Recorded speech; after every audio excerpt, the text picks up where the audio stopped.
Salah satu amalan yang saya ingin,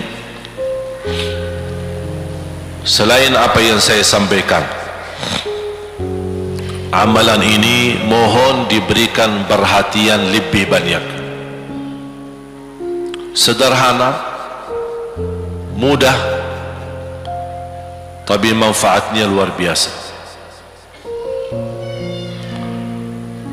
Amalan itu adalah bersalawat kepada Nabi Muhammad sallallahu alaihi wasallam.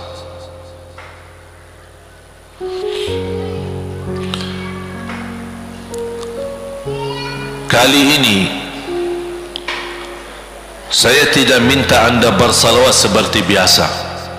Saya yakin Bapak Ibu suka bersalawat, tapi kali ini saya ingin anda membawa salawat kepada Rasul dengan penuh rasa cinta. Demi Allah jamaah sekalian, tidak ada di antara kita yang bisa dan mampu membalas kebaikan Nabi Muhammad untuk kita semua. Salawat kepada Nabi Muhammad, satu kali salawat kita dapat 10 kali rahmat. Ini baru satu kali, dapat 10 kali rahmat. Nabi Muhammad menjadi Nabi kebanggaan kita, rahmatan lil alamin, termulia akhlaknya. Yang paling mulia akhlaknya terhadap istrinya, itulah Nabi Muhammad sallallahu alaihi wasallam. Setiap malam saya suka minta maaf sama istri saya. Saya sampaikan, mohon maaf, saya belum mampu menjadi semulia akhlak Nabi Muhammad sallallahu alaihi wasallam. Yang termulia akhlaknya terhadap istrinya Nabi Muhammad. Makanya kata Rasulullah di hadis yang sahih,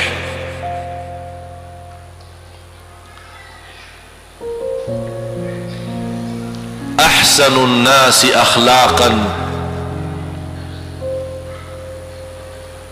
ahsanukum li ahli.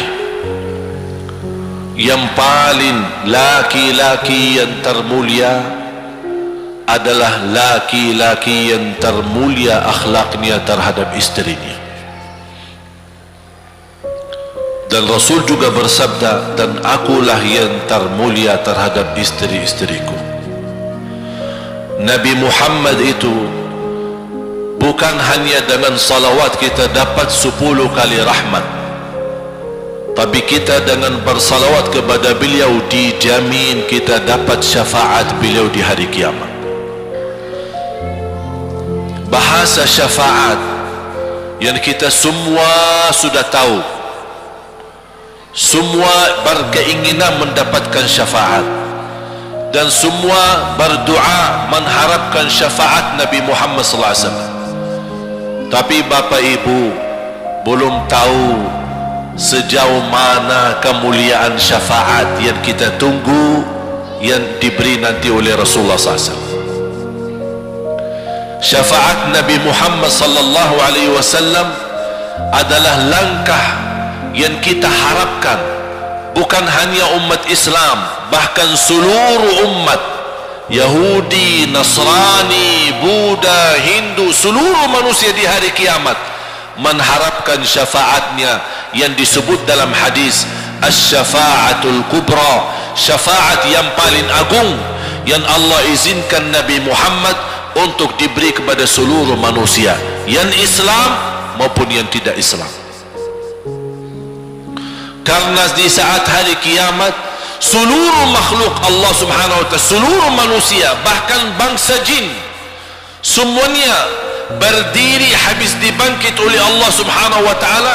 Semuanya berdiri di hadapan Allah menunggu hisab dimulai lebih dari 50.000 tahun. Bisa enggak terbayang berdiri berapa lama? 50.000 tahun. Dan semuanya keadaan laki dan perempuan sebagaimana baru dilahirkan. Bisa enggak Bapak Ibu terbayang? Sekarang mohon maaf, ibu-ibu yang begitu berjilbab, pakaiannya yang rapi dan sopan, Masya Allah, tertib, bersih, make up, cerah mukanya, bisa menarik perhatian. Betul nggak? Bagaimana di hari kiamat? Semuanya di satu tempat, disamakan, laki sama perempuan campur, dan semuanya dalam keadaan sebagaimana baru dilahirkan, tidak berpakaian apa-apa. Ketika Rasul menceritakan kepada Siti Aisyah pun kaget. Ya Rasulullah, laki dan perempuan sama-sama. Kefikiran Siti Aisyah kemana? Malu dilihat oleh orang. Apa kata Rasulullah SAW? Wahai Aisyah, di saat itu kesibukan manusia pandang kepada Allah Subhanahu wa ta'ala, menunggu hisab, lebih daripada kefikiran yang lain. Bisa enggak terbayang? Saya yakin tidak bisa terbayang. Mohon maaf, apapun kesibukannya, biarpun dahsyat yang menarik perhatian, tetap ada kesempatan masih cuci mata. Betul enggak?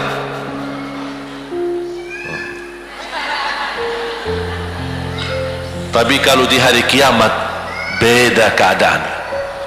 Apapun yang saya jelasin tidak akan mungkin Bapak Ibu bisa bayangkan, karena itu bukan dahsyat lagi, tapi di luar batas kemampuan kita. Makanya Siti Aisyah sebagai manusia wajar kalau terkejut. Ya Rasulullah, kami dan laki-laki sama-sama. Rasul maklumi fikiran Siti Aisyah sebagaimana memaklumi fikiran kita yang sama. Tapi ternyata kalau di sana beda. Makanya di saat itu belum lagi matahari didekatkan. Disebut dalam hadis mil, 1 mil. Di dalam satu hadis 1 mil adalah, kalau untuk dalam mata itu kan berapa ukurannya? Berapa senti ya? Sangat kecil. Betul? Kalau dalam bahasa Arab itu namanya mil. Berarti ukuran nanti di hari kiamat kita berdiri 50.000 tahun dan mataharinya dekat seperti ini. Di riwayat mil bukan yang itu maksud, tapi adalah ukuran perjalanan 1 mil. Kira-kira 1 mil cukup jauh? Sama, kurang lebih berapa kilo? 1,5 kilo? Ya, kurang lebih 1,5 kilo. Sekarang jutaan kilometer kita merasa panas. Sudah ada AC, sudah ada kipas, sudah ada ujang, sudah ada ini, tapi merasa begitu panasnya. Itu jutaan kilometer. Bagaimana kalau 1,5 kilo? Makanya Rasul menggambarkan nanti di hari kiamat, yang biasa di dunia kalau kita keringat dari atas ke, kalau di hari kiamat terbalik, keringat kita dari bawah ke atas. Ini tergantung dosa kita. Kata Rasulullah, ada yang keringatnya sampai ke mata kaki, ada yang sampai ke lutut, ada yang sampai ke paha, ada yang sampai ke perutnya, ada yang sampai ke dadahnya, ada yang sampai ke lehernya, bahkan ada yang sampai merasa sudah sesak nafas, ingin melamatkan diri supaya tidak tenggelam di dalam keringatnya sendiri. Dalam keadaan itu 50.000 tahun. Di situ manusia sudah merasa gelisah, sudah cukup merasa tersiksa, semua larinya. Penolong siapa yang bisa menolong kita? Kita minta tolong kepada siapa yang bisa menyampaikan hajat kita kepada Allah supaya mulai hisab? Karena sudah kita tidak kuat lagi. Semuanya larinya kepada Nabi Adam, Nabi Ibrahim, Nabi Nuh, Nabi Musa, Nabi Isa. Semuanya jawab yang sama, nafsi nafsi, Allahumma sallim sallim. Ya Allah, selamatkan diriku sendiri. Tak ada yang urus anak, istri, suami, keluarga, apalagi manusia lain. Sama keluarganya saja dia lari. Tak ada. Nafsi nafsi, diri sendiri, ya Allah selamatkan. Diri sendiri, ya Allah selamatkan. Diri sendiri, ya Allah selamatkan. Nabi Adam jawab begitu. Suruh barangkali Nabi Nuh bisa bantu kalian. Datang kepada Nabi Nuh, nafsi nafsi, Allahumma sallim sallim. Datang kepada Nabi Musa, nafsi nafsi, Allahumma sallim sallim. Datang ke Nabi Isa, nafsi nafsi, Allahumma sallim sallim. Sampai terakhir Nabi Isa berkata, ada satu saya rasa dan yakin, dialah yang bisa memberi bantuan. Dia tunjukkan, itu dia, namanya Muhammad sallallahu alaihi wasallam. Bayangkan, semua manusia ini aja sekarang yang masih hidup berapa miliar, kita tidak bisa dihitung berapa jumlah penduduk bumi. Bayangkan dengan umat terdahulu, semua dikumpulkan dan semua menarah satu arah kepada Nabi Muhammad, minta tolong, ya Rasulullah, ya Muhammad, ya Habiballah, tolong syafaatkan. Barangkali dengan bantuanmu, doamu, syafaatmu, bisa ini mulai dihisab supaya terselesai siksa yang kita hadapi. Begitu mereka datang, apa jawab Rasulullah SAW? Allahumma sallim sallim, ummati ummati. Ya Allah, selamatkan umatku umatku. Fikirannya umatnya, bukan istrinya, bukan anaknya, bukan orang tuanya, bukan siap, umatnya. Umatnya dia fikirkan. Kemudian dia sujud di hadapan Allah Subhanahu wa ta'ala. Kata Rasulullah, di saat itu aku bersujud, Allah gerakkan lidahku untuk memuji Allah dengan kata-kata pujian yang tidak pernah makhluk pun sebelumnya sebutkan pujian itu.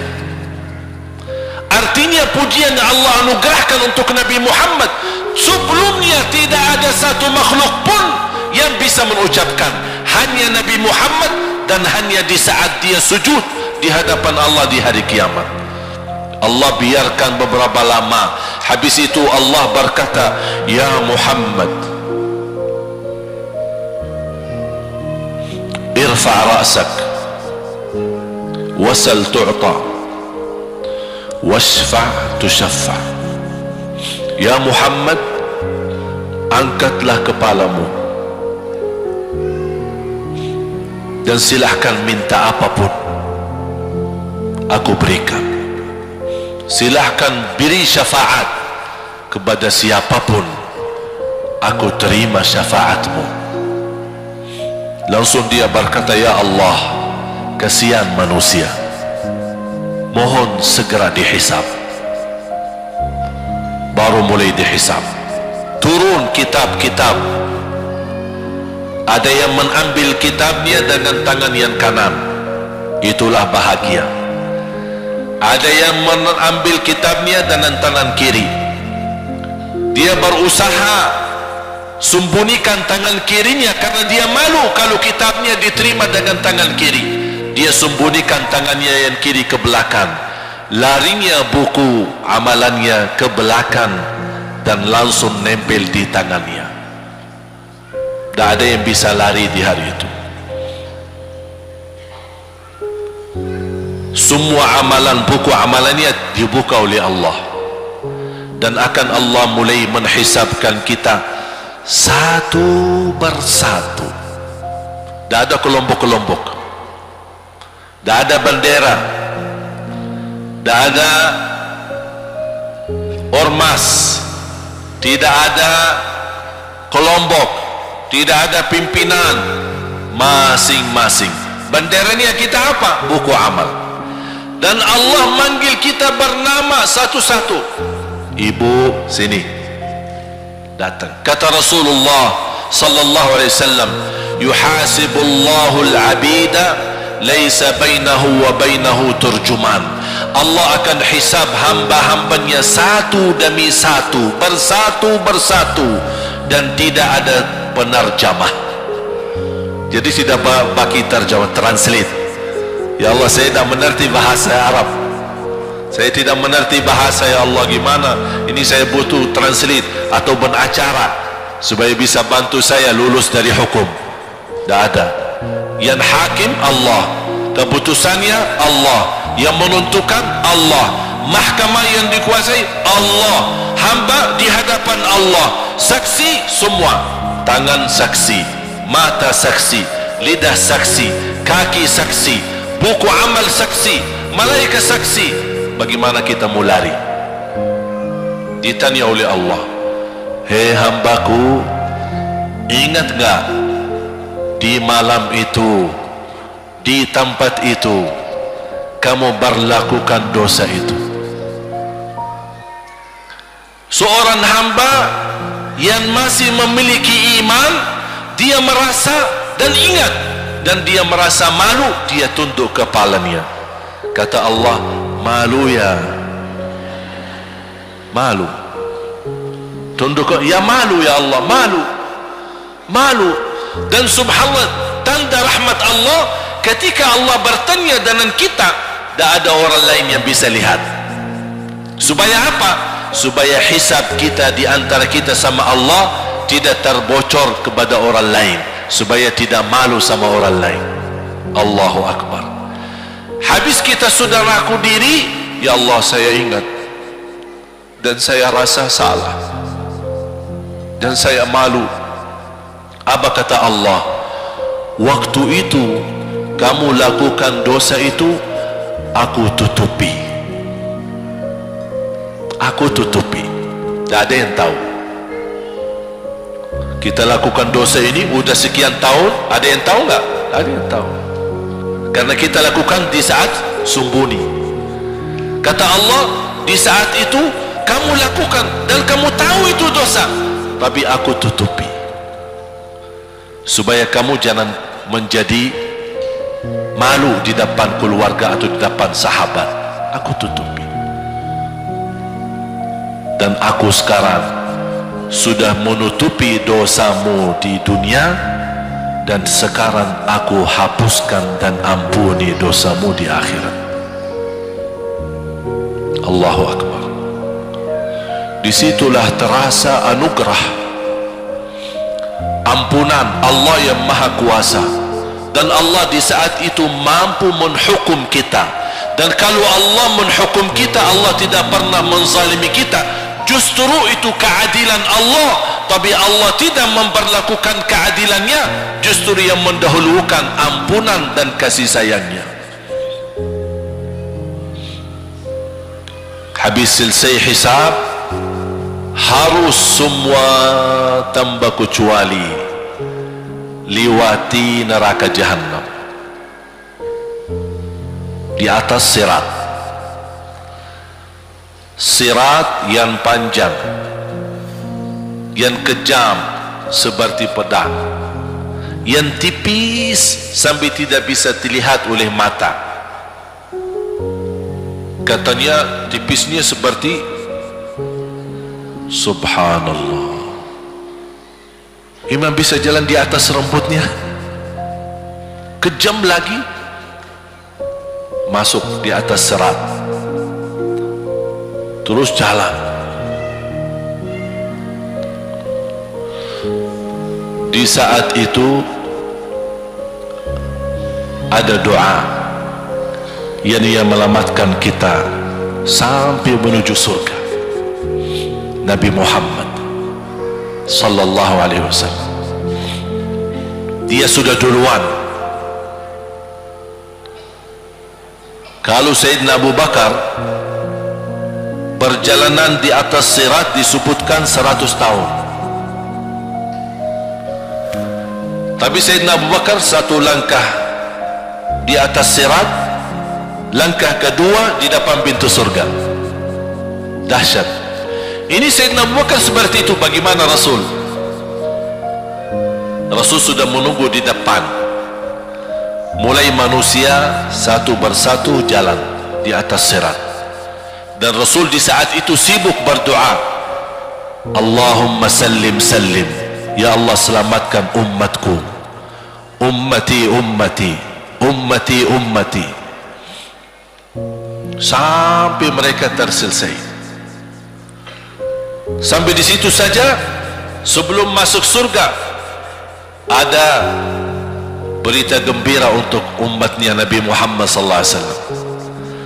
Tidak boleh ada yang masuk surga harus berjumpa dengan beliau dulu, tatap muka, dan disediain minum yang disebut air Al-Kautsar, dan di situ banyak gelas.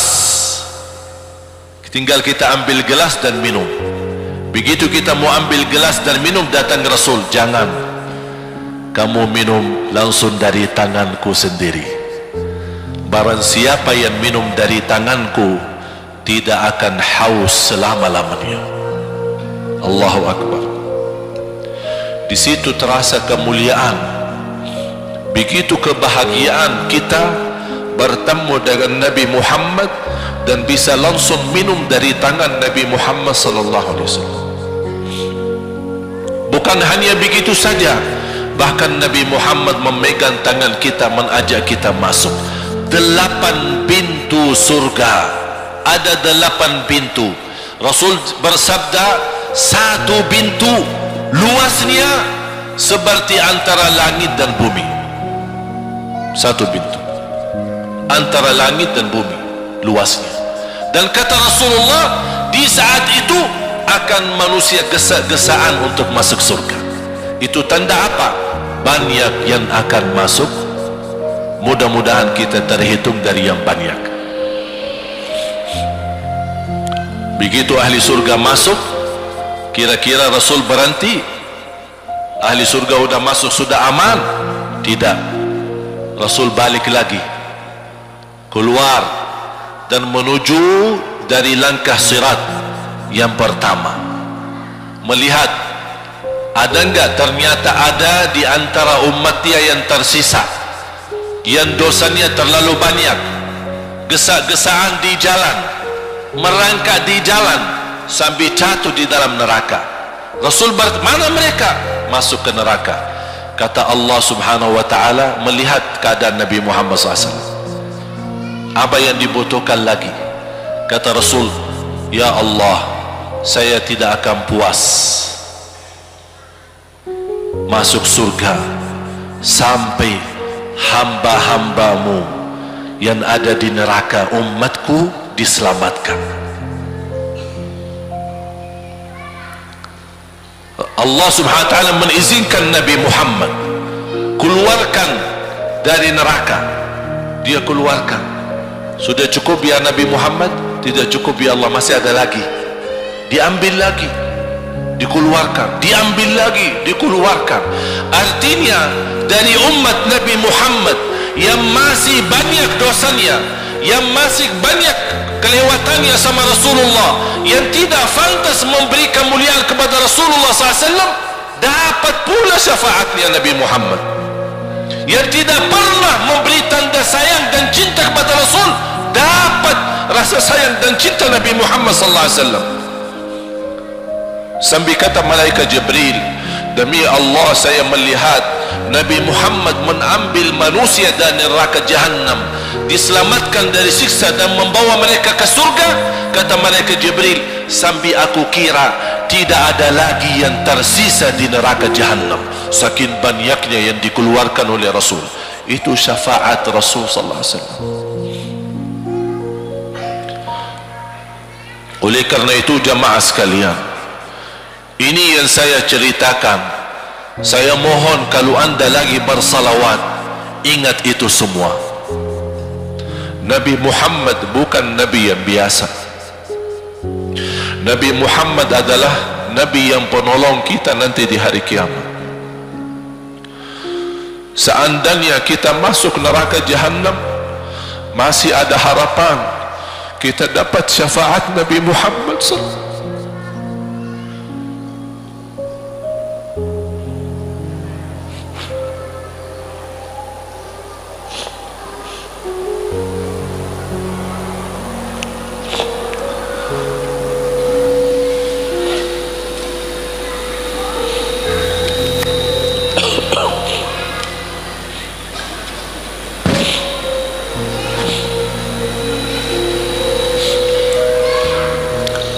Yang masuk neraka saja dapat syafaat Rasul.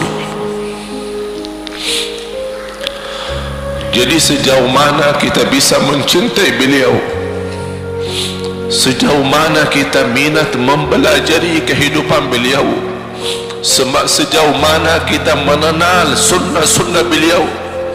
Di zaman ini, umat yang paling bodoh terhadap beliau kita umat Islam.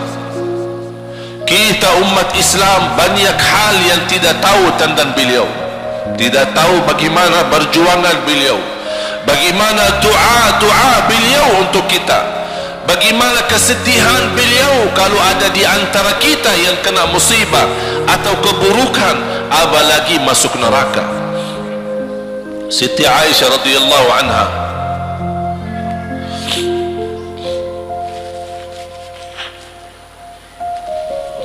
Siti Aisyah radhiyallahu anha pernah minta sama Rasul doa. Ya Rasulullah, tolong doakan saya. Rasul mendoakan, Allahumma ighfir li Aisyah ma taqaddama min dhanbiha wa ma ta'akhkhar, ma qaddamat wa ma akharat, wa ma asarrat wa ma a'lanat.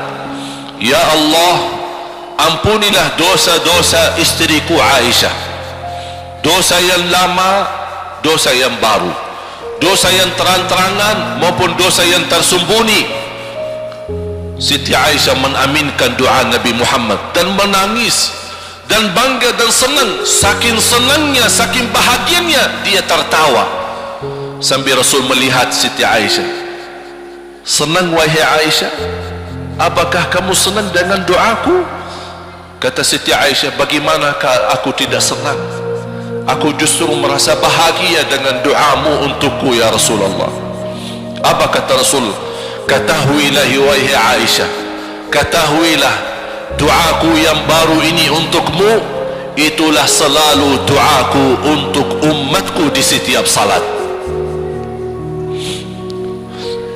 Itu doa Nabi kita buat kita. Setiap beliau salat mendoakan kita, ya Allah, ampuni dosa umatku, dosa yang lama, dosa yang baru, dosa yang sembunyi, dosa yang terang-terangan. Setiap salat itu doa Nabi kita, Nabi Muhammad SAW, untuk kita semua. Apa yang diminta oleh Rasul? Rasul tidak minta banyak dari kita. Salah satu yang diminta oleh Rasul dan memohon, satu itu berbanyak, itu satu-satunya yang Rasul minta banyak. Selain itu Rasul tidak pernah minta banyak. Satu-satunya Rasul minta banyak. Apa? Salawatlah kepadaku, berbanyaklah salawat kepadaku. Mengapa Rasul minta berbanyaklah salawat kepadaku? Kenapa tidak minta amalan yang lain untuk dibanyakkan salawat atau amalan yang lain? Mengapa hanya salawat? Rasul berpesan berbanyaklah salawat kepadaku, karena Rasul tahu dengan kita berbanyak salawat kita akan dijamin dapat syafaat beliau, dan itulah beliau yang diinginkan. Bukan hanya dapat syafaat, bahkan Rasul sendiri bersabda, aqrabukum minni majlisan yaumal qiyamah, yang paling dekat kepadaku hari kiamat, yang paling banyak salawat kepadaku. Bahkan berita gembira bagi seorang hamba umat Nabi Muhammad SAW, akthiru alayya minas salati yaumal jumu'ati wa laylataha fa inna salatakum tablughuni haitsu kuntum. Ini keistimewaan khusus, kelebihan, amalan yang utama, bahkan yang terutama di hari Jumaat dan di malam Jumaat. Fokus hanya bersalawat kepada Rasul. Mengapa? Karena Rasul yang berpesan, Rasul yang minta. Rasul berpesan, berbanyaklah salawat kepadaku malam Jumaat dan hari Jumaat. Mengapa ya Rasulullah khusus hari Jumaat dan malam Jumaat? Karena salawat kalian Allah sampaikan kepadaku. Kata guru saya, barang siapa yang ingin Rasul kenal dengan dia, berbanyaklah salawat kepada beliau, karena langsung nama kita akan sampai. Ya Rasulullah, ini salawat bapa dan ibu dari Bandung, kan sampai. Ada riwayat, ada malaikat khusus tugasnya setiap kita bersalawat dibawa kepada Rasulullah sallallahu alaihi wasallam. Allahu Akbar. Bahkan ada orang bertanya kepada guru saya, Syekh Muhammad Ibn Muhammad Ibn Mukhtar Asy-Syanqiti, dan beliau masih hidup. Subhanallah, ketika di salah satu pertanyaan di majlis ta'lim di Masjid Nabawi, ada orang bertanya, mana yang lebih diutamakan di hari Jumat? Banyak baca Quran atau banyak salawat? Kita milih yang mana? Beliau menjawab dengan jelas, dengan tegas, di hari Jumat dan malam Jumat lebih utama banyak salawat daripada banyak baca Quran. Mengapa? Karena kata beliau, karena itulah permintaan Rasul sendiri, berbanyaklah salawat kepadaku di hari Jumat dan di malam Jumat. Dan banyak riwayat yang lain. Kalau saya sebutin manfaat, keutamaan salawat kepada Rasul, lebih daripada 100 manfaat. Menghilangkan kesusahan, memberi kemudahan lunasi hutang, menyembuh penyakit, menjamin ampunan dosa, mendapat 10 rahmat, mendapatkan syafaat Rasul, posisi kita semakin mulia. Setiap kali kita salawat semakin naik darajat kita. Barang siapa yang salawat kepadaku 10 kali, dapat 10 kebaikan, dapat 10 rahmat, dihapus 10 kejahatan, dan naik 10 darajat, dan di akhirat dapat syafaatku. Luar biasa.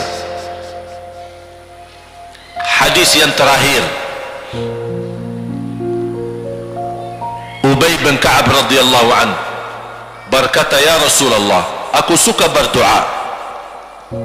Karena salawat, arti salawat adalah doa. Arti salawat, doa. Ya Rasulullah, aku suka berdoa.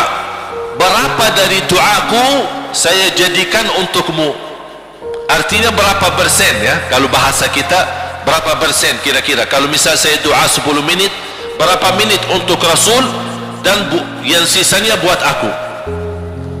Contoh, aku kalau berdoa, ya Allah ampuni dosaku, ya Allah murahkan rezeki, sembuhkan penyakit, Allahumma salli ala Muhammad wa ala ali Muhammad. Berarti lebih banyak untuk diri kita, baru untuk Rasul.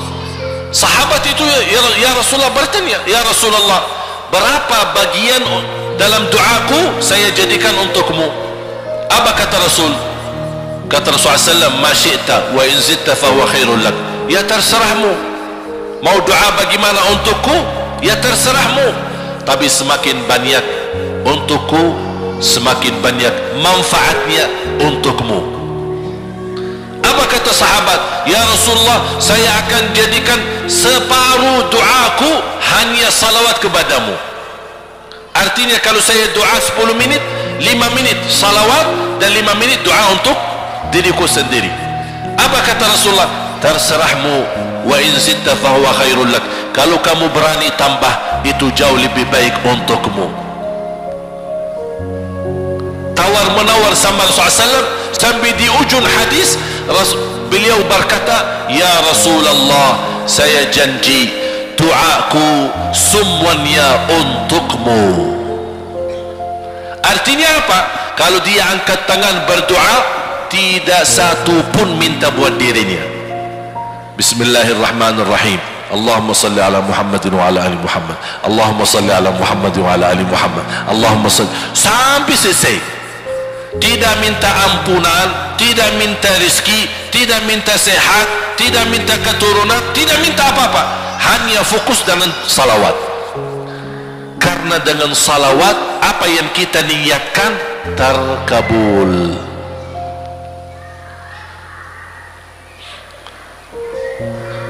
Saya dapat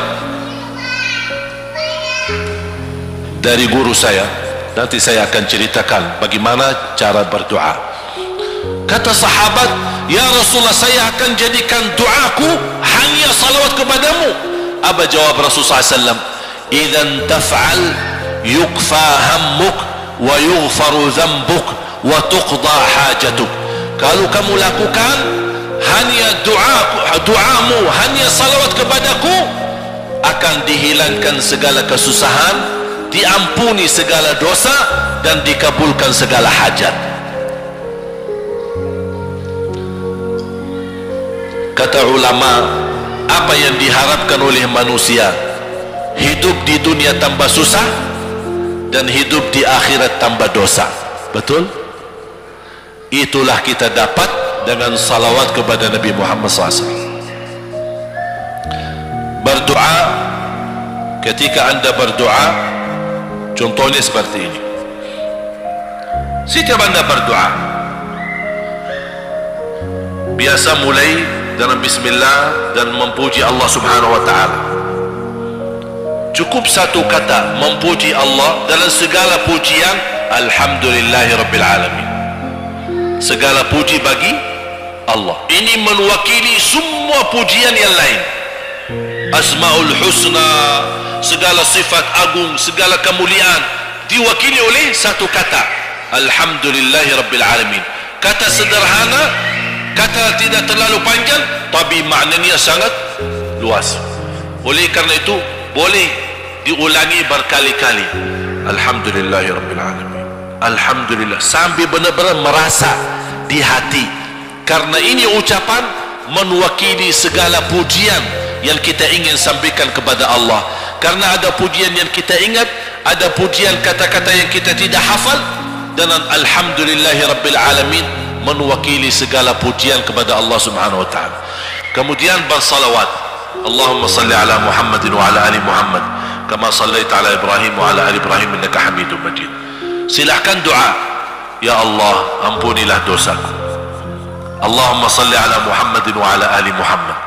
Ya Allah, sembuhkan penyakitku. Allahumma salli ala Muhammadin wa ala ali Muhammad.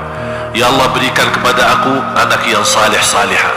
Allahumma salli ala Muhammadin wa ala ali Muhammad. Jadi setiap langkah doa diawali dan diakhiri salawat.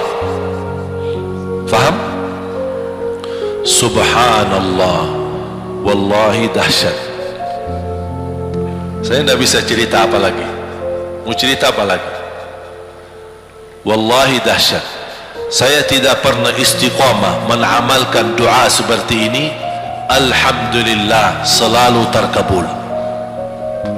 Bahkan nyata Allah kasih. Sudah selesai. Wallahi jamaah sekalian, salawat kepada Nabi Muhammad bukan budaya, bukan kebiasaan, tapi amalan yang sangat manfaat buat keselamatan kita, kebahagiaan kita di dunia maupun di akhirat. Bahkan keselamatan buat anak kita, salawat kepada Nabi Muhammad SAW. Terakhir sekali lagi, ketika anda bersalawat, apa yang saya cerita tadi tolong dihadirkan dalam fikiran. Siapa Nabi Muhammad itu? Nabi Muhammad penolong kita di hari kiamat. Nabi Muhammad yang membawa syafaat untuk kita. Nabi Muhammad yang menunggu kita di surga. Nabi Muhammad yang membela kita di saat kita berdiri di hadapan Allah. Nabi Muhammad yang akan membantu mendoakan kita saat jalan di atas sirat. Nabi Muhammad yang mendampingi kita nanti ketika kita minum dari air Al-Kautsar. Nabi Muhammad yang menemani kita masuk ke dalam surga, Nabi Muhammad yang tidak pernah lupa sama kita.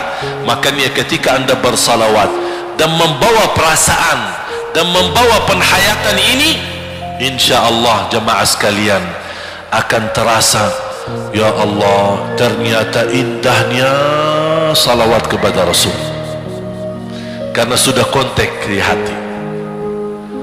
Apalagi kalau anda begitu salawat dan salam, Rasul jawab, Rasul jawab kita, Waalaikumsalam ibu.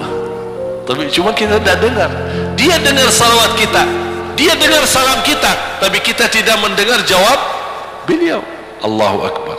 Wallahi kalau bisa kita rasakan, wallahi ibu bapak akan sendiri menangis tanpa merasa. Sendiri, kok tiba-tiba nangis, kok tiba-tiba kok tidak bisa tahan diri. Karena Nabi Muhammad itulah yang semestinya sudah menguasai hati kita, sudah ada di hati kita, sudah mempenuhi rasa cinta di dalam hati kita. Makanya kata Rasulullah, tidak sempurna iman seorang sampai dia mencintaiku lebih dari ibunya, lebih dari bapaknya, lebih dari anaknya, lebih dari hartanya, bahkan lebih dari dirinya sendiri. Baru sempurna imannya. Bagaimana kita bisa mencapai kesempurnaan iman seperti ini? InsyaAllah dengan bersalawat, dengan membawa perasaan, membawa kehadiran cerita-cerita yang sama-sama kita belajari, baru akan terasa di dalam hati posisi Nabi Muhammad akan semakin besar, semakin mulia di hati kita. InsyaAllah semakin mulia di hati kita, InsyaAllah akan semakin semangat beribadah, semakin semangat mendekati, semakin semangat mempelajari, dan semakin insyaallah menjadi baik di mata Allah dan insyaallah baik di mata manusia. Amin ya rabbal alamin.